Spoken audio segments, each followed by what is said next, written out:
Impressionante isso. 8.000 crianças fantasmas. Tá bom, vamos trabalhar. Ela quer que o brasileiro aprenda a socorrer uma vítima no trânsito. Eu vou conversar com a mineira Rosana Antunes.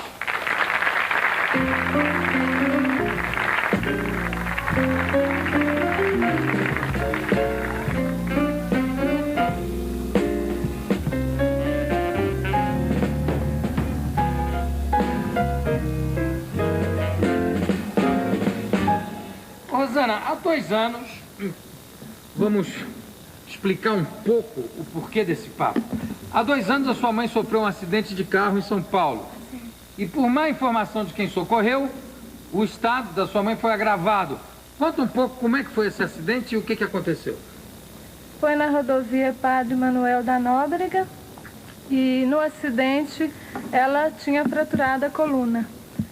E ela foi socorrida sentada até o hospital.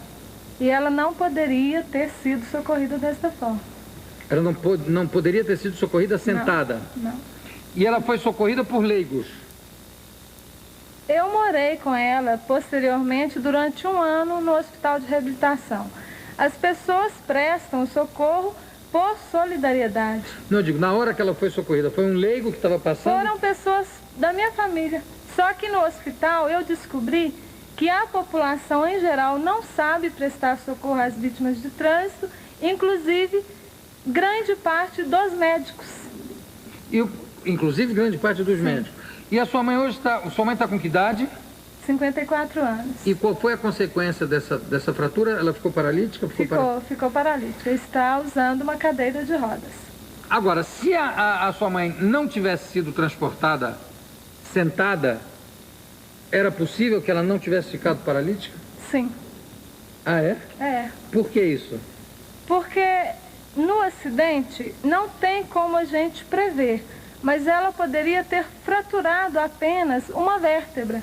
E no transporte, sentada, essa vértebra pode ter lesado a medula, que é o mais importante na coluna vertebral. Quer dizer, a fratura da vértebra não teria ocasionado a paraplegia?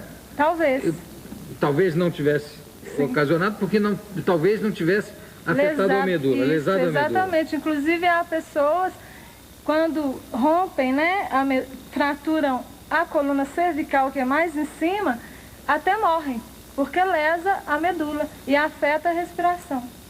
Bom, e aí você começou... Você profissionalmente faz o quê, Rosana? Eu sou estilista. Quer dizer, não tem nada a ver com medicina, não tem nada a ver com assunto. Com trânsito, nada. Bom, mas a partir daí você começou a batalhar para que houvesse, inclusive, algumas mudanças nos automóveis? Sim. E qual é a empresa que começou a tomar conhecimento desse seu trabalho? Qual é a empresa... Todas agora têm conhecimento, porque eu elaborei um documento relatando tudo isso, inclusive as ideias. Mas a primeira que se manifestou foi a Auto Latina. Foi a Auto Latina? Sim. Em que se manifestou em que sentido?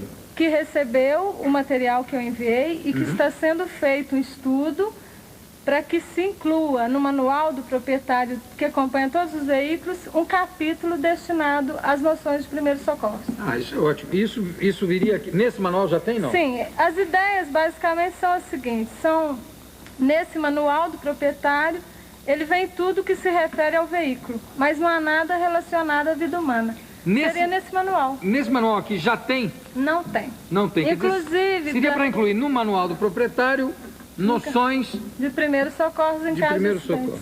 Inclusive manuais estrangeiros, Mitsubishi, Citroën, não tem. Nem os da Volvo, que tem, né, os carros mais seguros do mundo. Não tem. Quer dizer, mesmo os carros que vêm com aquele estojinho de primeiros socorros, não tem manual dizendo como deve agir. Não. Isso aqui o que é? Isso é exatamente... É o documento. O manual? Não, isso é o documento que eu redigi e mandei para os presidentes das indústrias automobilísticas para tentar sensibilizá-los. Minha luta pela valorização da vida. Rosana, isso é uma ideia não é simples e absolutamente genial, porque... São 6. São 6 o quê? Ideias. São 6 ideias. E muito simples. Mas enfim, que se que se englobam numa única coisa, ou seja, no atendimento acidentados. Então tem aqui, inclusão no manual do proprietário noções de primeiros socorros em caso de acidente. É essa ideia. Né? 2, adoção das noções de primeiros socorros para o candidato à carteira de motorista. Sim. Vai tirar a carteira, tem que saber socorrer, porque o Código Nacional de Trânsito prevê que se constitui infração de natureza gravíssima a omissão de socorro. Mas omissão de socorro. Sim, mas não é ensinado a socorrer. E muita gente não socorre. Eu mesmo, quando eu caí de moto pela segunda vez, passaram 3 carros e passaram direto. Às vezes por não saberem. Eu acho, inclusive, que se as pessoas soubessem o quanto é valioso um socorro correto, estimularia. 3, elevação da altura do encosto dos bancos traseiros ou colocação dos encostos de cabeça. Sim. Isso aqui é fundamental para que não haja traumatismo. 85% dos casos de traumatismo raquimedulares, que é lesão em toda a parte da coluna vertebral, é por acidente automobilístico. E a maioria, a faixa... 85%. E a maioria... E a maioria das pessoas que são... Não, a coluna vertebral é daqui até embaixo. Ela é dividida de 1 a 7 é cervical, depois de 1 a 12 é torácica e de 1 a 5 é lombar. Sim, mas a cervical, quer dizer, aquela aqui grudadinha no pescoço, é que seria protegida pelo encosto dos bancos traseiros. Porque o encosto dos bancos, eles terminam onde ela começa. Exatamente onde quer dizer, aqui não fica exatamente um ponto, fica uma alavanca para a fratura. Isso. Mas hoje em dia quase todos os carros têm um prolongamento ali, né? Não é bem assim, não. Não? Às vezes é oferecido... Pelo menos os bancos da frente tem. Os bancos da frente sim, mas os traseiros não. E é onde ocorrem inúmeros casos de tetraplegia e paraplegia. Traseiros, evidente. E a faixa etária, que eu acho gravíssimo. Que gordo burro, evidente, no banco de trás. E a faixa etária mais atingida é de 18 a 30 anos. De 18 aos 30? Eu acho isso gravíssimo. Não sei, mas infelizmente são os jovens que estão ficando inúmeros paraplégicos e tetraplégicos. Bom, 4. Colocação do cinto de 3 pontos nos bancos traseiros. O que é o cinto de 3 pontos? É aquele cinto que protege o tórax. Ele tem uma alça aqui e outra subabdominal. Porque a maioria dos bancos traseiros, a não ser em carros de luxo, tem o cinto subabdominal. E ele que é aquele que passa só na barriga. E ele não protege. Que em geral nem cabe em gordo, por exemplo. Com certeza. É verdade. Então esse de 3 pontos é aquele que passa... Que protege em V, né? Que passa aqui, como tem no banco da frente. Claro. 5. A maca. Como é que é isso? Eu Sugiro a inclusão nos veículos de maca desmontável e portátil? Sim. Seria uma coisa, claro, para o futuro, para os Você já desenhou essa maquinha, não? Não, eu estou pretendendo desenhar. Eu trouxe essas ideias para a Anfávia o ano passado. Uma coisa de uma simplicidade e, no entanto, uma coisa fantástica. Seria para agilizar 6 cintos de segurança. Cinto de segurança já tem, né? Não, isso foi... Esse documento, eu tive a oportunidade de falar no 23º Encontro Nacional de Integração de Detrans, em Salvador, em dezembro, e eu questionei sobre o uso do cinto com as autoridades de trânsito. Eu disse que, infelizmente, o cinto de segurança é visto como um inimigo. E dentro do carro, vocês podem ter certeza, ele é a melhor companhia. E que eles tentassem mudar essa imagem de que o usuário do cinto de segurança é uma pessoa careta, pessimista, roda dura, que está prevendo o pior. Eu acho, pelo que Ou seja, o Alain Prost, o Ayrton Senna, não é? Que todos usam cinto de segurança? Sim. Das pistas e fora delas. Mas entre os usuários a ideia que se tem é essa. E eu pedi que, inclusive eu estou elaborando um adesivo que vai ser lançado a nível de campanha nacional com o slogan: cinto de segurança, questão de inteligência. Sua mãe estava com cinto de segurança? Não estava. O veículo não tem o cinto de 3 pontos. Se ela tivesse cinto de segurança... Se ela estivesse com o cinto de 3 pontos e o carro estivesse o encosto de cabeça, ela teria saído ilesa. Não só ela, como inúmeras pessoas que estão paraplégicas e tetraplégicas. Isso apenas com encosto de cabeça. Sim. E o cinto de segurança de 3 pontos. Outros ocupantes da minha família que estavam na frente com cinto e o veículo tem um encosto de cabeça não sofreram nada. O acidente foi numa estrada? Na rodovia Padre Manuel da Foi aqui na rodovia Padre. Rosana, e você continua, porque muita gente se recusa a usar o cinto e diz assim, mas se o carro pegar fogo eu posso morrer queimado, se cair no rio eu morro afogado. Por que existe esse preconceito tão grande quanto o cinto de segurança, quando a gente sabe que o percentual de pessoas que se salvam graças ao cinto é enorme? Uma estatística que eu até li num folheto do manual da Shell é que o caso da pessoa ficar retida no veículo por fogo ou por ficar presa, tipo assim, afogar na água, alguma coisa, é 0,5%.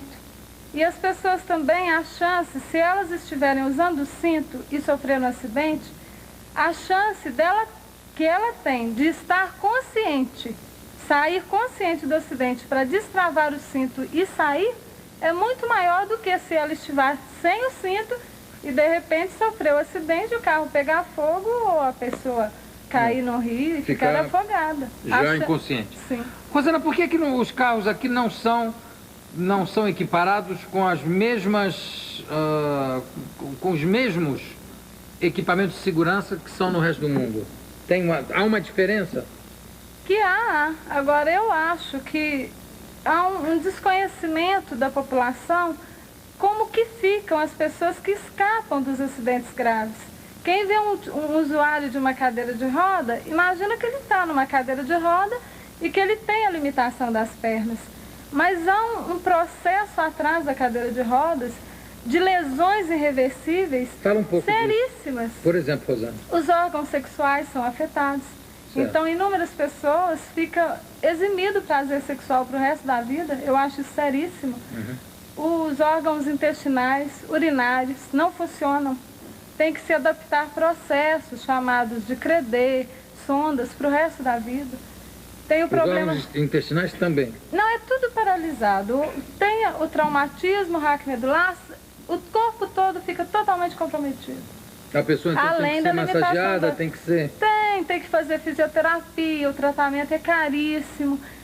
Tem um processo que eu acho muito doloroso, que quando a pessoa não consegue virar na cama, pela própria lesão, afloram pelo corpo feridas chamadas escaras.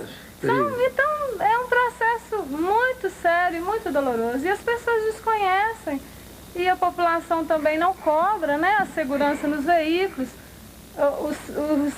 Os presidentes das montadoras às vezes não sabem como a gente que passa por um processo de acidente automobilístico vive o dia a dia, então vai levando. Rosana, o que a pessoa que atende um acidente de automóvel deve fazer? A primeira coisa, não botar a pessoa em pé, não tentar mexer na vítima, né? Se a pessoa estiver num lugar de risco, então é indispensável a remoção, então remova.